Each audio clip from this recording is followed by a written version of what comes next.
Welcome to another episode of the School Podcast. Before we get into this amazing episode, I have to thank my sponsors, Nisai Learning. Nisai are the #1 online school in the UK and maybe the world. I don't know. All I know is they've been dominating the game for the last 30 years. Check them out. Links are in the description. What an intro, eh? How about that? One take. Yeah. With that said, we got Chantel. How are we, Chantel? I'm good. Thank you for making your way all the way down the lane to ours. What was harder, driving from Birmingham to off the motorway or literally down our lane with all the potholes? Yeah, off the lane, definitely. The potholes, oh wow. And you said you were picking up a new car or having a new car soon, so it's probably a good job you don't have that car yet. Actually true. Yeah. And I was upset yesterday not being able to pick it up, but I thought, coming down the road, things work everything works for the good. In an amazing way. So we haven't really known each other long. We haven't connected, but as soon as we did, there's a certain type of energy and synergy, I would say. Yeah, absolutely. And I feel like our mission and what we're trying to teach is very similar. Mm-hmm. Philosophies are similar. Or maybe they're not, but either way, we can try and work that out today because it'd be great to. I'm a big believer, especially on the School Podcast, and let's throw all ideas into a hat and let's have this conversation. Yeah. So, where do you like going on holiday for a start? Where's your go-to place? Go anywhere right now. It would have to be Jamaica. Jamaica, right? Yeah. So you land in Montego Bay, right? You go to what part of the island? You usually stay in Trelawney, so it's not that far away from the airport. Oh, I got it easy then. Yeah, literally that straight road, half an hour and you're at the and you're good. Yeah. So you're in Jamaica and people say, listen, what is it you do? How would you describe what you do as a job? Or how would you describe you as a whole? What do you do? How would you take that question? Yeah, so I would say I am an ex-teacher. I taught for 24 years. But getting into... How old are you? I'm 45. Girl, getting on you, girl. But getting into teaching wasn't an easy thing for me. Yeah. Having left school with only one GCSE, and that was in English, I found myself in a real situation that I had to evaluate my life, where I was going to go, how I was going to get there. I went into sixth form. I knew that I enjoyed business, but I just didn't know what area of business I wanted to go into. When I finished sixth form, I decided, you know what, I'm actually going to go into teaching. I really feel passionate about helping. At the time, I started in further education, just, anyone to learn how to use a computer. And that's what I did. As I started to progress, I realized that not having the qualifications that I needed was holding me back. So I attempted to do my maths qualification. Obviously having English, still needed to do maths. Maths wasn't my favourite subject in school, I'll say that. And so I didn't do great at it. And it took me 4 attempts to actually pass my maths qualification. Wait. So what age did you say you went back to do it? Yeah.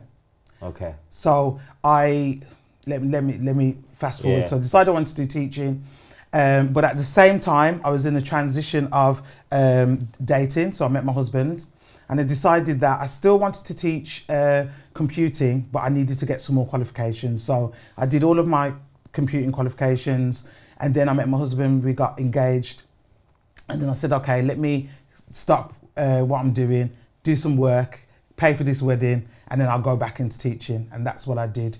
I was able to get my teaching, the first stage of my qualification before even considering anything else. So I want to say it was probably when I was about 22 that I decided I want to go to university to actually get a teaching qualification. And so that's when I had to do my maths qualification. When you went to university, was that something which was normal in your family? So in actual fact, within my family, I'm the first that has graduated from university amongst my generation, the cousins. How did that feel? It felt amazing. It felt, because I never thought that I would actually go to university, if I was honest with you. Growing up in school, for me, education was tough. There's certain parts of it that I didn't enjoy, I didn't get. It wasn't something that I desired. So for me to actually get there and put on the cap and the gown, knowing the struggles that I'd gone through, it was an amazing achievement for me. And I know for my grandmother, she tells me every time she speaks to me how proud she is of me and, you know, all of the things that I've been doing. Tell me about your grandmother. Oh, she lives in Florida. Okay. Yeah, she's Living it up in Miami. She in Orlando. So she emigrated with my grandfather to America when I was 5. And so we've had obviously our experience in England with them. And then they moved over to the States. So Why? They just wanted a different way of life. Yeah. So they moved over. They started in New York and then they moved to Florida. So we would actually really enjoy going and having holidays. I bet you did. Yeah. So yeah, it was amazing. So from 1990, that's when we started going out and spending time with them. Unfortunately, my grandfather passed away in 2003. But my grandmother's still remained in Florida. And we used to go out there every other year and see her and just spend time with her. She's, an amazing lady who I said just is so proud of everything that I've been doing. What about your grandmother? What similar characteristics do you have to your grandmother? If any. Again, I want to say that I feel my grandmother is resilient. You know, she was born in Jamaica. She came over to England, and that's where she met my grandfather.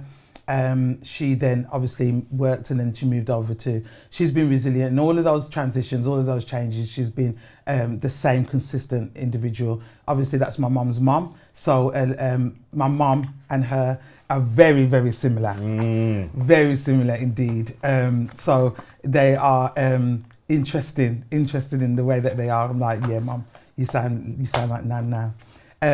But yeah, I just think my mum also has shown tremendous resilience in the challenges that she's experienced. Again, born in Jamaica, came over to England when she was 13. She couldn't read, but yet still she was able to get into being a chef, and she retired last year. Wow. And so she's living her best life now. But she had to be resilient. And when she retired, she was a catering manager for 3 schools. So she's crazy. So what are some of those struggles you've been through, which you're talking about? What are some of those? So struggles would be that my mum and my dad split up when I was in my teenage years. So in school? Yeah, while I was in school. So when I was in year 9, actually, which is when, for me, I would say I struggled the most during my schooling years, and I'll explain a lot about it in my book. There was a particular key moment that took place while I was in year 9, where, again, now that I've had time to reflect on it, I realised I couldn't regulate my emotions at that time. Why I was doing certain things, how I was acting out, and it was playing out in what what would happen in school. There was one particular morning that something happened in my English class, and I absolutely loved my English teacher. She was one of the teachers that really poured into me, and that's why I loved the subject so much. But something happened. I remember just flipping the table over, calling her a name, and as a result of that, I was suspended for 3 days. At the time, I was living with both my mum and my dad. So they wasn't going to allow me to spend those 3 days just chilling at home and enjoying life. But I really did have to take stock on, what I did, which was wrong. I remember coming back to school, and the deputy head that did my return to school meeting just basically said to me that if that incident ever happened again, you're going to be out of here. And I knew at that moment that I didn't want to get excluded from school.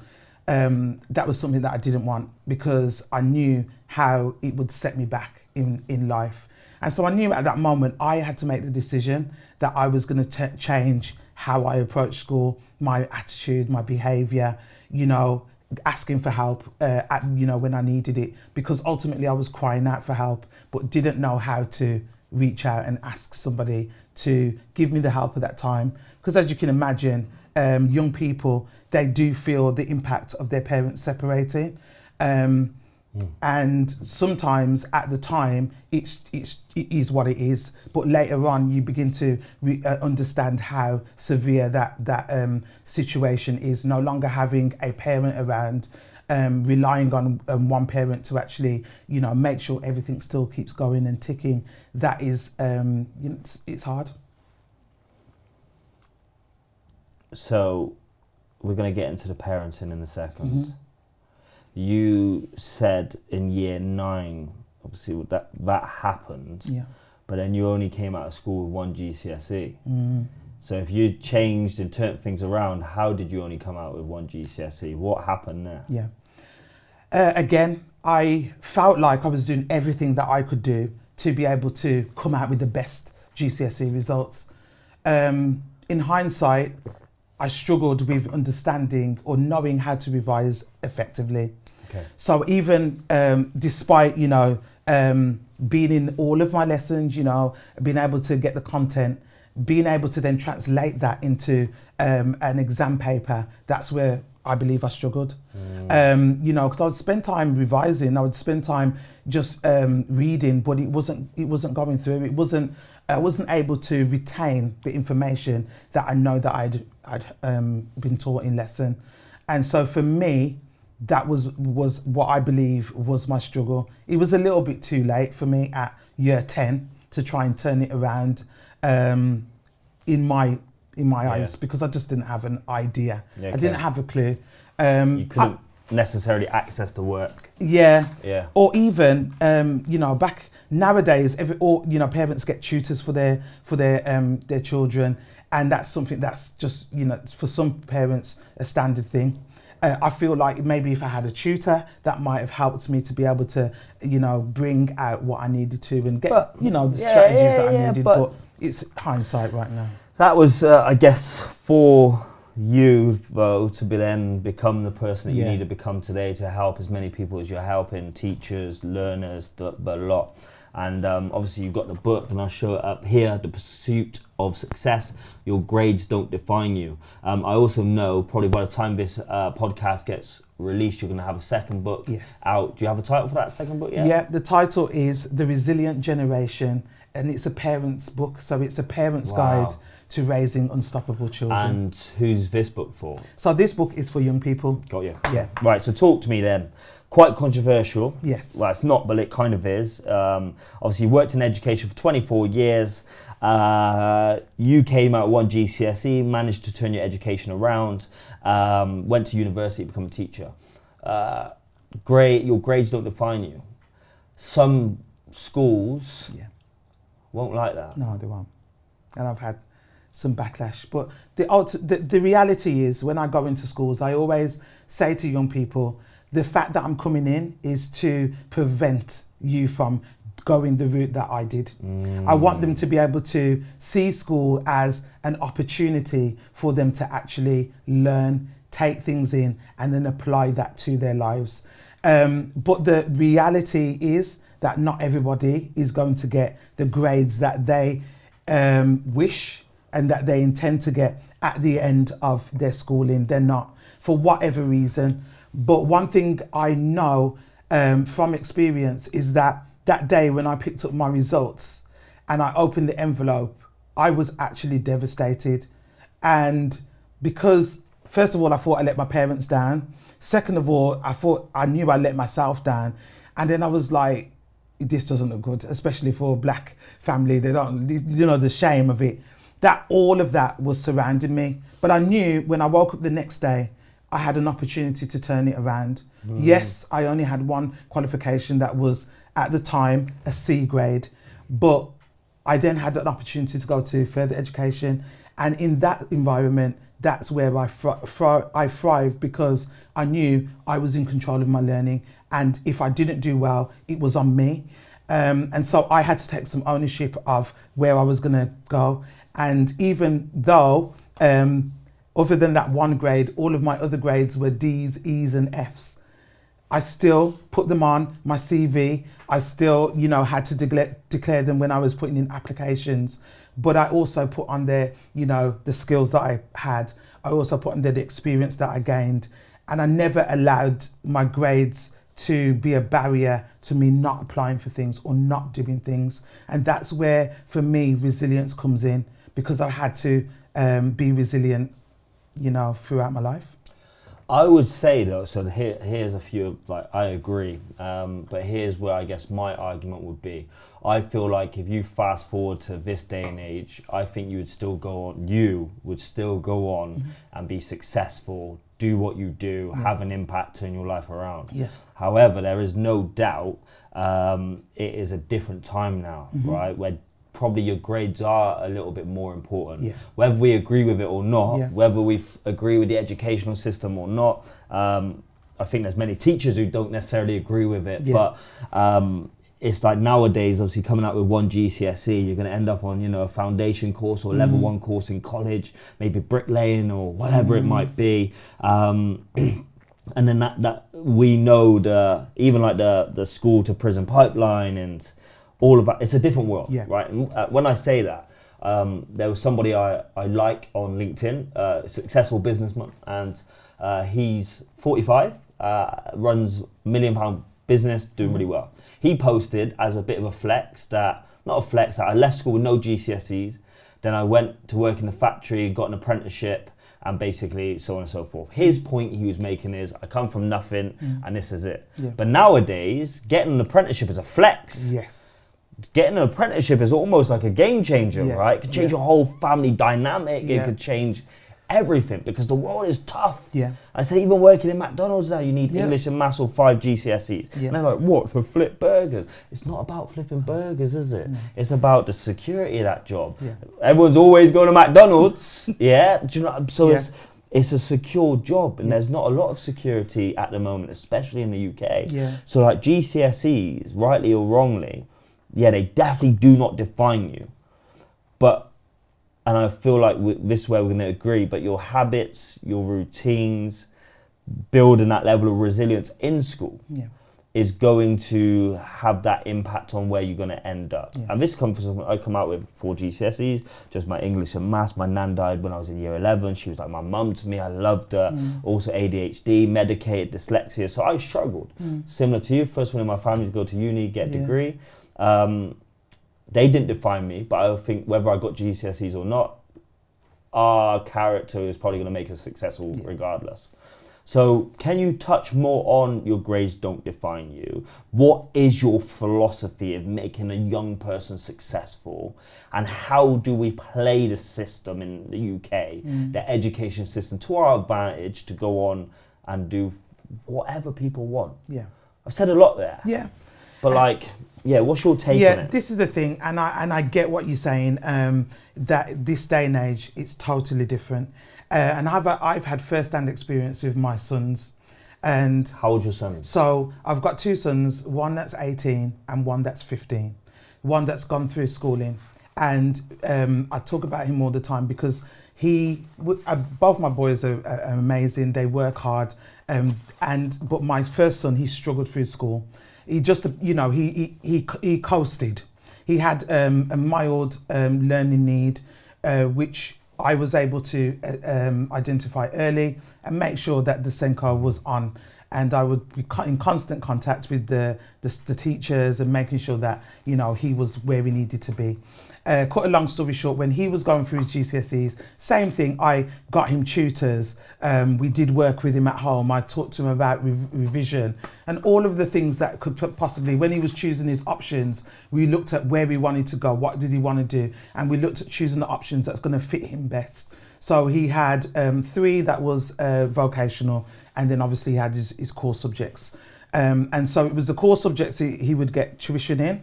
And the vocationals, I knew he would be fine with those. And when he left school, he did absolutely amazing in what he could do. But he left with not great grades. Because he wanted to go into media, And at the time I was working in media, I was able to just talk to him about, okay, so, you know, you're leaving school, where are you going to go from here? And he said, oh, Mum, I think I want to go to the college that I worked at. And I said, okay, what are you going to do? And he said, I want to do broadcast media. I said, okay. Thankfully for him, they had an intake where it was an aptitude test. So he didn't need to take any exams, and he passed based on the aptitude. He went into college and he really thrived. You know, he still had to do his English and maths, but he, again, as his mum was, he was resilient, and he sat those tests and he completed, and he came out with his maths and his English, and he came out with distinction star, triple distinction star from his BTEC coursework, which automatically gave him a place into university.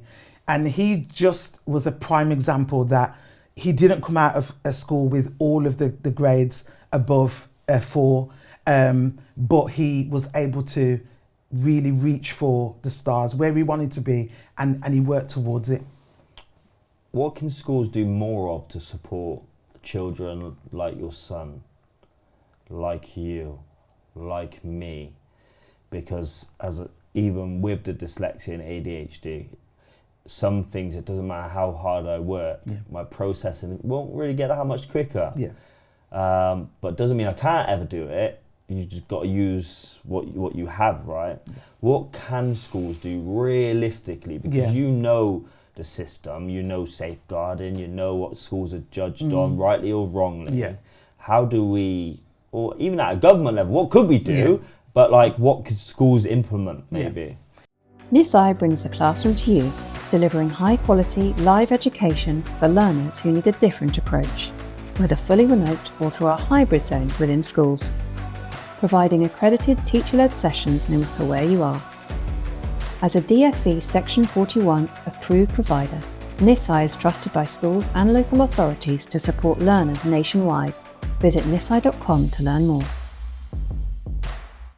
I mean, definitely for me, having more vocational subjects as a part of the curriculum would be a massive improvement, because, like what? So, for example, BTEC sport, or a vocational IT qualification. Is that like, it was probably after I started to get into education, when they went through, like, some schools I go to now, they have like car garages in the school, but they don't use it anymore because the government changed. It's like similar to like MVQs, you know, being able to allow them to study a particular job role, but also do the practical element to it as well. I remember when I was at school, I had a real passion for computers. At the time, in the curriculum, they wasn't offering it as a... no, did they even have computers back in your day? They did have, did. I'm joking. So I did computers, but it was a subject that wasn't deemed as, you know, it was vocational, but it wasn't had a qualification, just something fun. I felt like the school let me down, the curriculum let me down, because if that was an option, I would have chose it because I was really good at it. I did do business, but I feel like there's some children that will be more academic. There's other children that need to have that element of practical aspects to their learning, because that's how they switch on and they learn a little bit better. And so for me, that was the same thing. For my son, it was a little bit better because the school did have vocational subjects. So he did iMedia, he did BTEC Sport, and then he did his core subjects. I do agree that English and Maths is a standard, and that students should do that and come out with a qualification, again, because it opens the doors. You spoke about apprenticeships, and having worked in the apprenticeship field for a long time, them not having English and Maths is something that's a requirement, and even if they haven't got it, they've still got to do it when they're on the apprenticeship. So English and Maths is very important, but there are some subjects that just are irrelevant, you know, just not really relatable to today's young people, or where modern technology advancements is going. And I think we need to think a little bit more about that. Yeah, I just think it's fascinating. It's a fascinating conversation, because a lot of what you talk about is what people think and feel, but not everyone talks about it. But also we want to develop strong, resilient children, right? How do you develop strong, resilient children. Yeah. And in doing so, what does resilience actually mean to you? What does it look like? Yeah. So for me, resilience is about bouncing back from setbacks. And I don't just think that setbacks will happen just when a child is at school. It's something that happens throughout the course of life. So for me, it's important that parents are on board with building resilience, because ultimately their child is in their care for most of the time. And it's all about the language that we create in our homes that's going to help to build the resilience in our child. But again, they also spend a lot of time in school. So as teachers, we also have that responsibility to be able to make sure that we are instilling resilience in these students that we come into contact with. Because as we all do, we have situations that don't go our way, but the mindset of how we take that challenge on is where resilience comes. How do I take this situation that hasn't gone my way, and how do I say, it's okay, I'm going to try again, but I'm going to try again in maybe a different way and turn it around. And ultimately, it starts with the mind. It starts with being able to say, you know what, no, I can do this. It starts with also encouragement, outside encouragement. So parents, peers, siblings, friends, they're the ones that are going to say, no, it's okay, you can do this. You can just try a different way. What's the learning from this experience, and how can I do it better the next time? What about the students who do not have that at home? That is key for me, and that is why. Of course, I mean, all the evidence, even for any level of high performance, is your environment is absolutely key, right? Yeah. Motivation and willpower is great short term, but your environment will probably always dictate how far you go. And that's, the saying is not technically accurate, but that's when they say, if you hang around with 4 millionaires, you become the fifth one, or if you lie down with dogs, you come up with fleas. But your peer group, ultimately, you modify your behavior to get accepted. So I say to all the kids I work with, I say, listen, you might have on your Instagram bio that you're real and you keep it real, but the truth is, if you hang around with a certain type of people, in 2 weeks you're listening to the same type of music, you're talking similar, because you just naturally adapt. And if your friends are all saying, forget school, we don't need school, what's the point, you're then going to fall into that same category.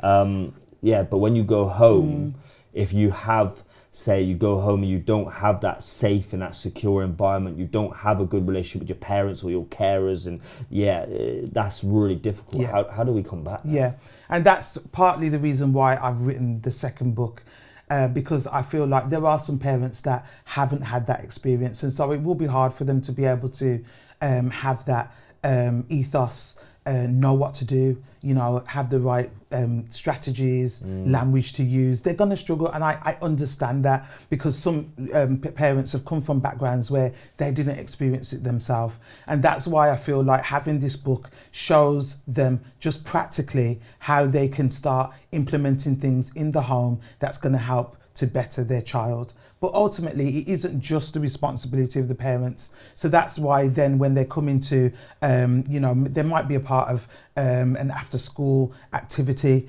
They might come into contact, I don't know if youth clubs are that popular nowadays, but, a community leader, a mentor, somebody who's going to be able to instill in them what they're not getting at home, but then they're not missing out. They're not, they're not getting it because of their parent not being able to do what they need to do. So I think it's the community. It's having that community around you that's going to be able to push you in the right direction. And again, your peers, choosing the right peers. I say it all the time to young people when I go into schools. The choosing the right peers is going to be key to where you actually go. Because if you're going to have peers around you that's going to encourage you to do the wrong thing, it's inevitable where you're going to go. But if you have those peers that are going to be like encouraging you, no, you can do that. Yeah, you can do that voice is going to be what's going to be helping them to say, I can do this. And sometimes when also you say, but miss, I'm not really doing anything, I'm just with them. And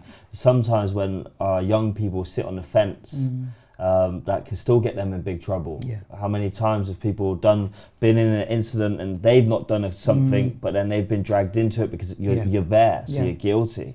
That whole conversation around the environment, I think it is huge, all the way up to the people you hang around with, all the way down to, maths or intervention or revision.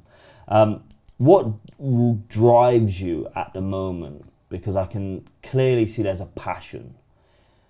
Why did you step necessarily out of your role in the classroom to then pursue this? Because even a self-employed, live-run business is tough. Yes. It's tough. Yeah. But why did you decide? Why is your passion taking you this way? Yeah, a really interesting question. But for me, I have a natural rapport with young people. I always have, even when I was a youngster myself, young person myself. I would have friends around me that would look up to me. I was, those natural born leaders. I think that's what I am. And I've always had that really good interaction with young people. As I said, I went into further education and then I went into school 7 years ago. And I would have conversations with the young people in my classroom, just general conversations about life and, where they're going and how they're getting there.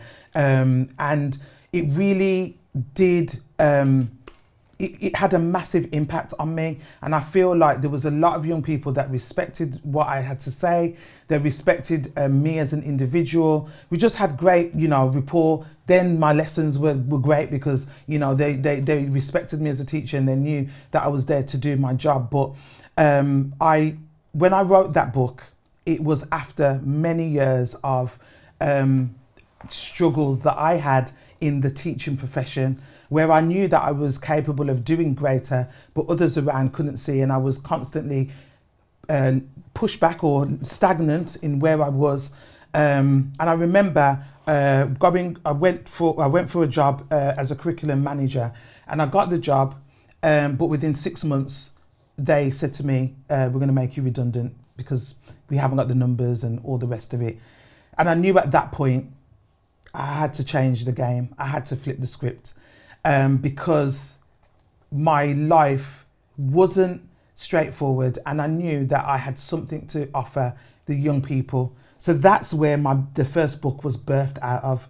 It was birthed out of me sat in an interview with this organisation, and they asked me to share with them a bit about my life from when I left school until that present day. And I just started to share with them a little bit of snippets that I've shared with you today. And they were like, wow, this is amazing. Young people need to hear this, because everything didn't go, to the T as we would traditionally know it to go, but you still made something of your life. And I knew that in that moment, I had to tell my story. And so that's where I started my pursuit of writing the book. When I wrote the book, I'm going to be honest, I didn't know where it was going to take me, but I knew I had to write my story. And then having released the book in 2023, it catapulted me into schools to speak to young people about my journey, my experience. And I was actually teaching part-time as well while I was doing my education consultancy business. And then it was last year, and I went to my head teacher at the time and I just said, it's time for me to walk away because I've got schools approaching me and I can't go because I'm here and I'm stretched. And there's so many different things. I just knew that at that time, it was the time for me to actually move away from the classroom and do something that I knew was my purpose to do. And that's going to impact much more young people than I was doing in my school on a daily basis. You said you had a teacher in English who you got on well with, you liked, and she made you love English. How does a teacher affect, or what is the impact of a teacher on a young person in particular subjects? How important is it having a good teacher? What is a good teacher? And how can we replicate the experience that you had with your English teacher for you then to become the person that you are today? Yeah, I think a teacher that teaches well is always going to be preferred in terms of students. students pick up very, very quickly when teachers are mediocre. They pick up when they're not really feeling the subject or the class or whatever it might be. And so a teacher that goes in and actually just does their job, does, you know, what they need to do in terms of teaching the curriculum, but also has a great rapport with the students. And that's what my English teacher did for me. She was a lovely lady, genuinely wanted the best for every single one of us. And she worked hard to make sure that we understood what it was that she was teaching. And if we didn't understand, she would take that time to be able to, you know, make us understand it in a way that was palatable for us. And so I don't know what it was about English that I loved, but I did. I just really enjoyed it. And she helped in that process. Having gone into teaching then after that, even though I said when I left school I would never be a teacher, I realised that I also had to make sure that the students that was in my classroom was learning something from me. And because of my personality, I feel like that helped in what I was delivering, because they were able to bounce off my energy and be able to, you know, understand exactly what it was. Teaching doesn't have to be boring, but we definitely have to make sure we relate to a young person. Yeah, it's just fascinating. I think what you do and your concept and your philosophy, I think is necessary. And because that the whole conversation is around English, how important is it being able to read? And what's your thoughts on like pupil premium, closing the attainment gap? Do you have any kind of ideas, strategies, concepts? Yeah, just what's your opinion? Yeah. Obviously, if you knew the answer, you'd change. You know, we'd close it. But yeah, what have you noticed or recognised in the work that you do? Yeah, in the work that I do, I mean, specifically, I think back to my mum who came from Jamaica at 13, and she couldn't read, and I think I remember her saying to me that she was able to get away with that through her school life. Not many people knew that she couldn't actually read, but she would do work in her own time to be able to do her own reading and understand. In today's society now, it's hard to be able to see a young person who cannot read and not be able to help them because of the assessments that we do in schools. Teachers are able to pick up when their child is at a particular reading age. And so for me, schools need to probably spend a little bit more time in understanding or making reading fun and enjoyable, making it so that they are measured and monitored in that. Wow, okay. So I know that, you know, within schools sometimes they factor in reading into form time. Form time is the time for them to chat, catch up and do, you know, it's not an ideal time for them to actually say, okay, I've read this amount of pages and you know, this is how I've benefited from it. It's about looking at, yes, the child needs to read, but how do we measure and monitor that they've learned something from that reading? Because not everybody does. They can read and it literally just flies out their brain or whatever it might be. They don't retain it. They don't hold it in. And again, one of my older son, he had speech and language issues when he was growing up. He could read something, fluent reader, excellent speller, but when it came to him retaining it or understanding what it meant, he struggled. And so for me, I just didn't understand that, and I delved into it a little bit deeper with them while I was going through the process with him, because I was like, you're telling me that he's brilliant at English because he can read, he can spell phenomenally, and he's doing, you know, the writing side of it, but yet still, whatever he's reading, he's not comprehending what it is. Where are we missing? What's the gap? And so I then had to take the responsibility at home to actually drill in and say, okay, you've done this. What have you read? What have you understood from this paragraph? What was the storyline? What were they saying? What's the outcome? Because he would be reading it and taking it all in and not understanding anything at all.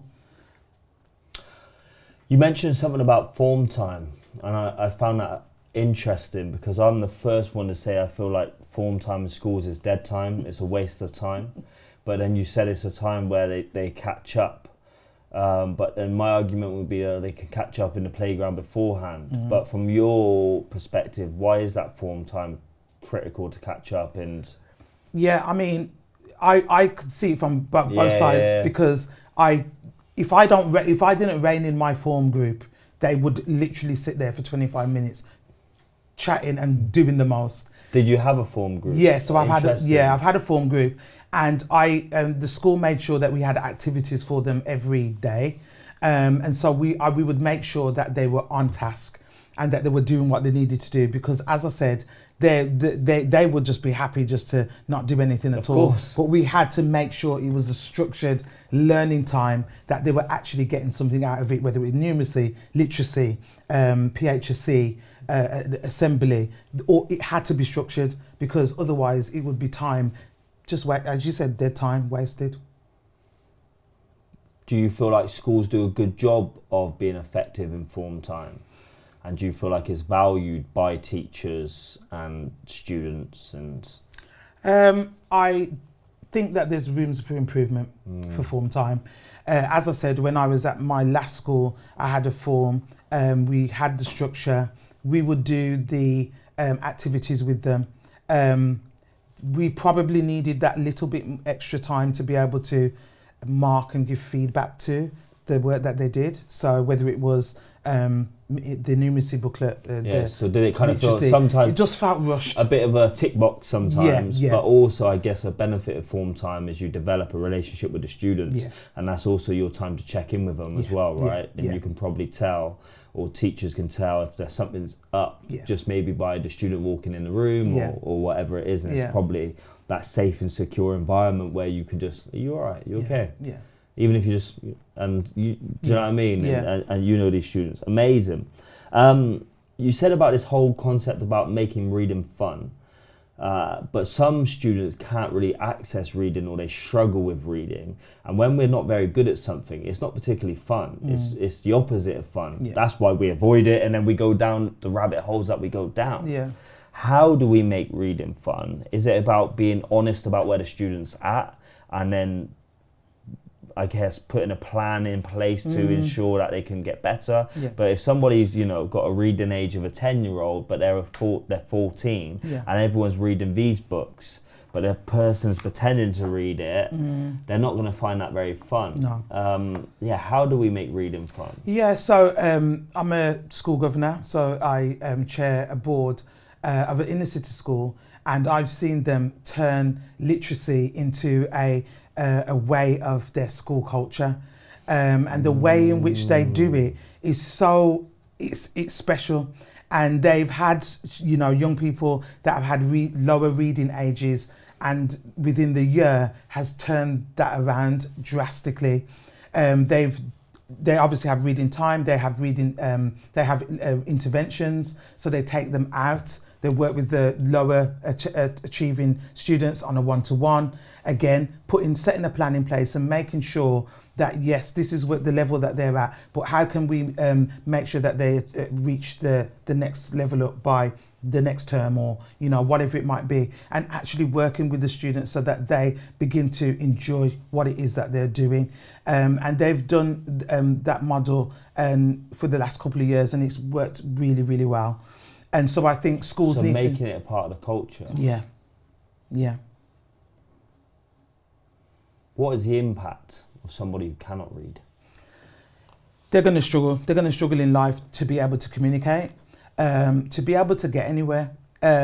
Because in most cases, there is something that we need to read to be able to apply for a job, or we need to be able to read to sit a theory driving test. There's certain things where you need to be able to read something that's important, and if you don't do that, then you're going to miss it, and it's going to be there's going to be a consequence for that. So reading is so important, and we've got to get it right. And I feel like in school, that's the opportunity for us to be able to turn it around, so that when they leave the doors in year 11, we know that we've done all that we can to help them to then go to the next stage. Yeah, and it just makes sense, doesn't it? Yeah. Because if you just, even with being able to read, then you can access history, geography, everything. It's all part of that conversation. So it's really important how the impact of English and reading and writing is, especially for communication. Yeah, and exams. They're not going to be able to get through exams if they're not able to read the question. And as you know, in some exam papers, it's heavily based on the question. If you don't understand the question, you're going to go down a rabbit hole. So it's everything. It's it does have a knock-on effect to everything.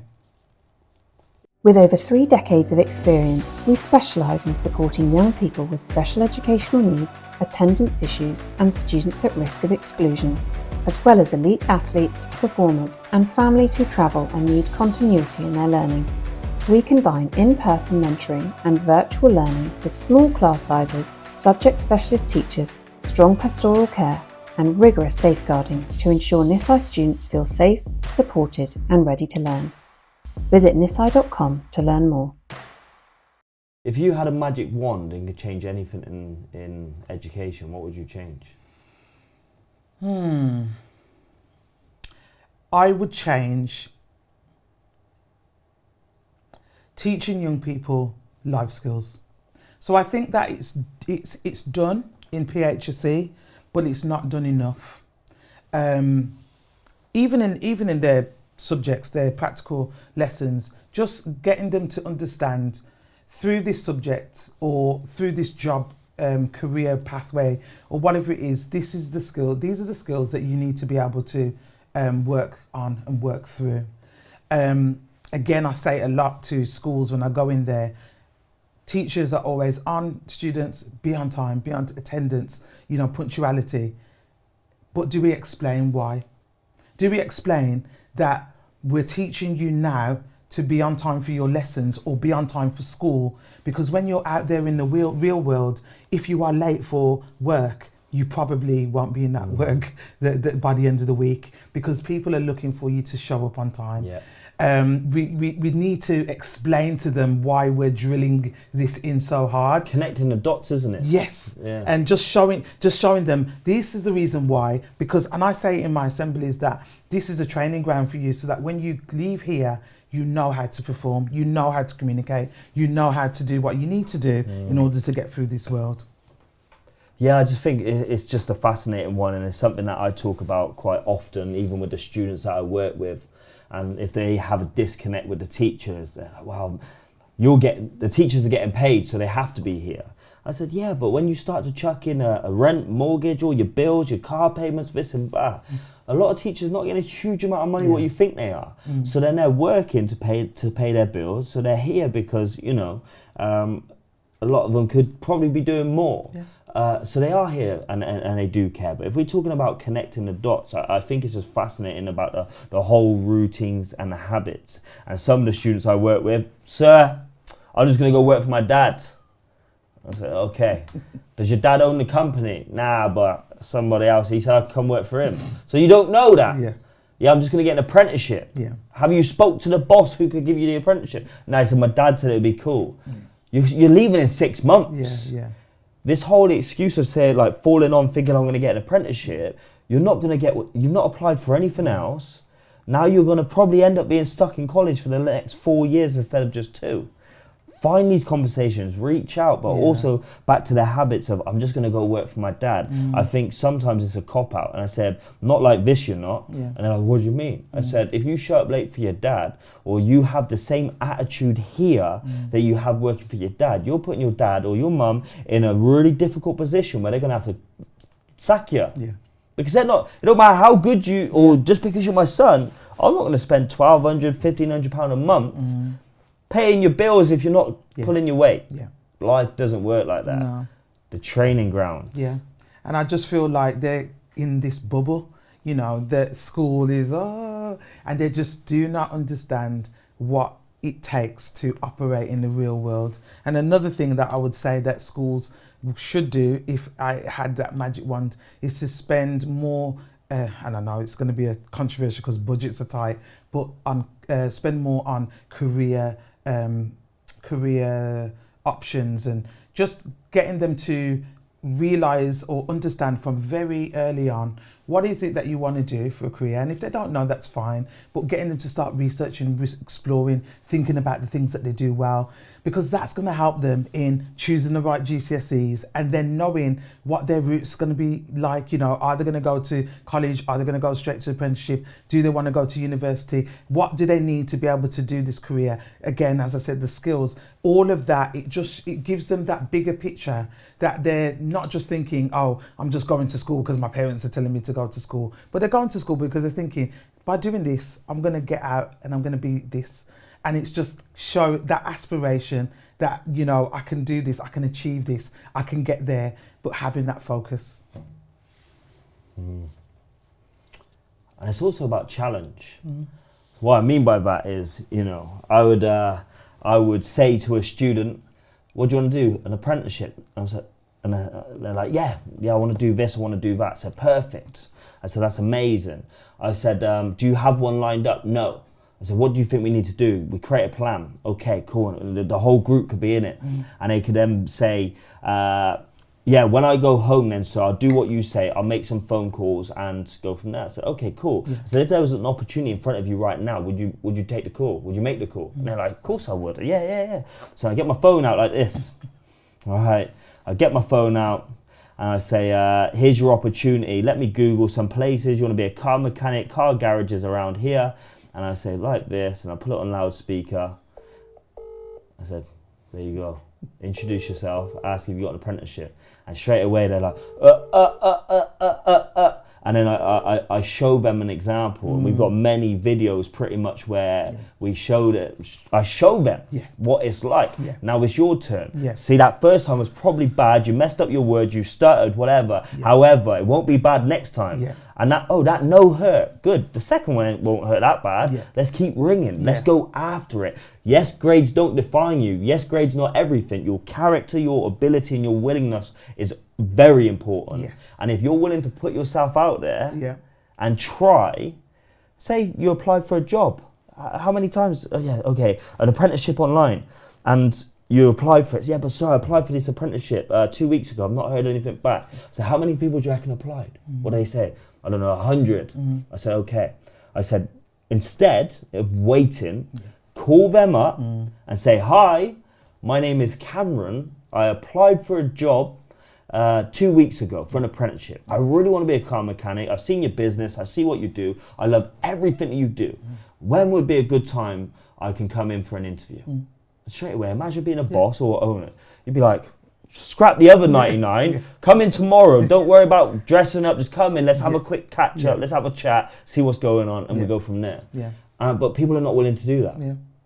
And they're the skills and the career skills which I think are missed. Yes. What's your take on that?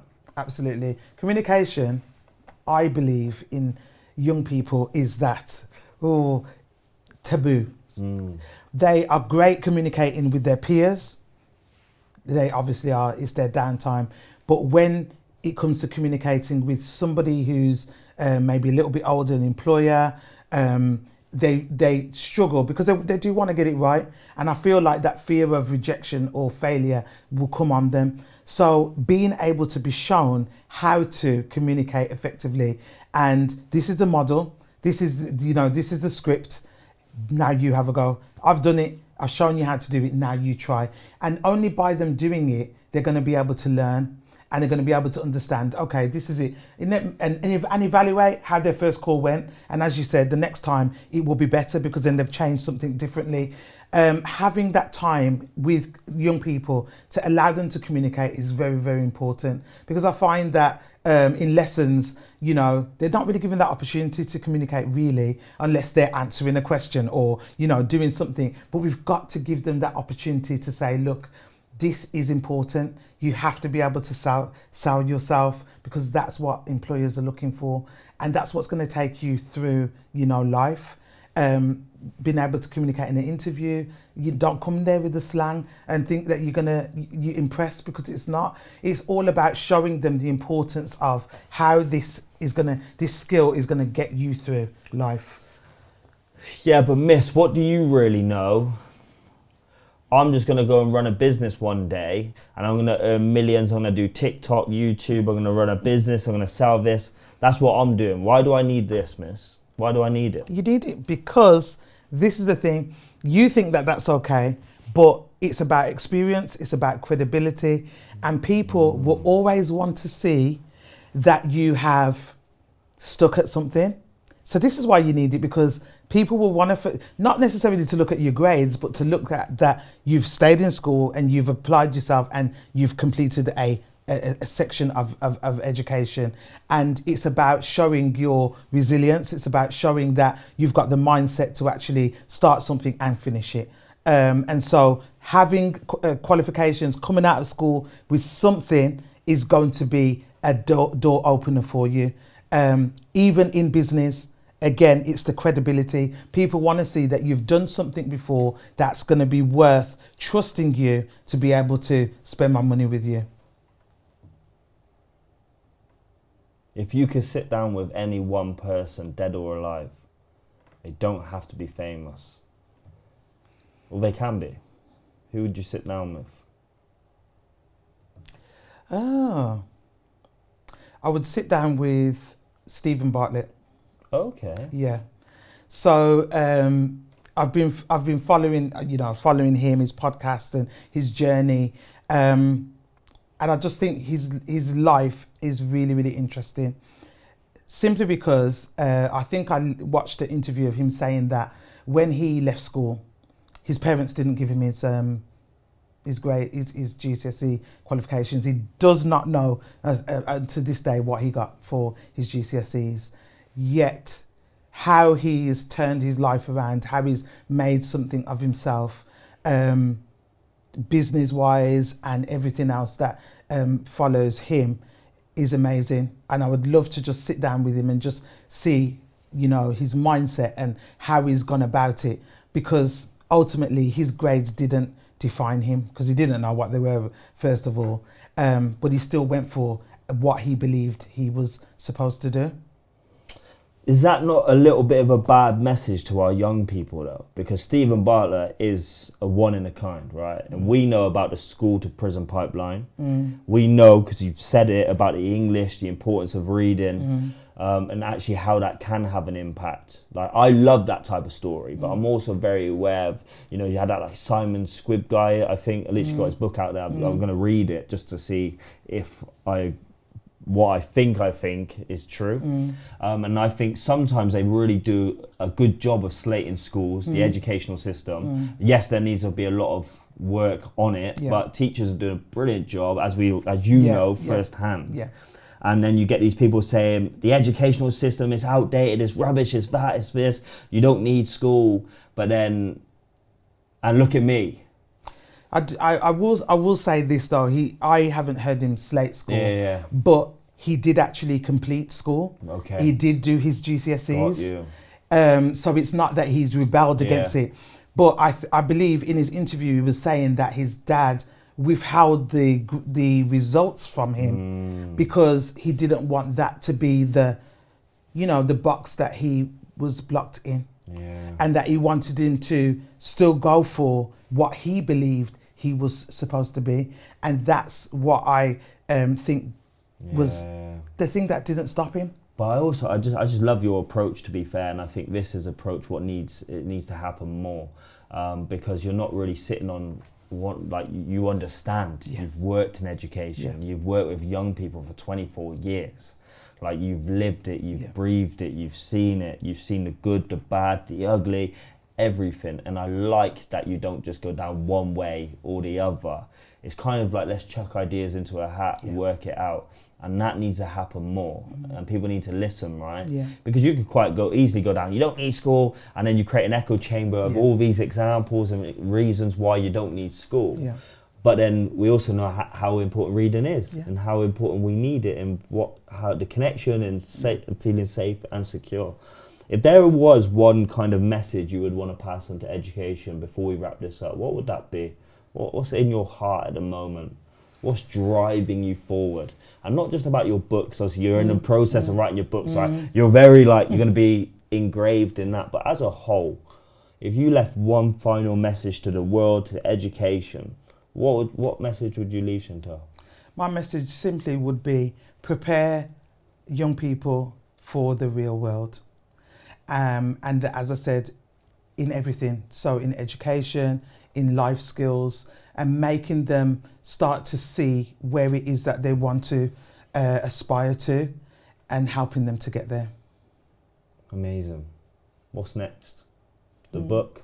Yeah, I'm going to be releasing the second book, and alongside that, I'm going to be doing a parent academy.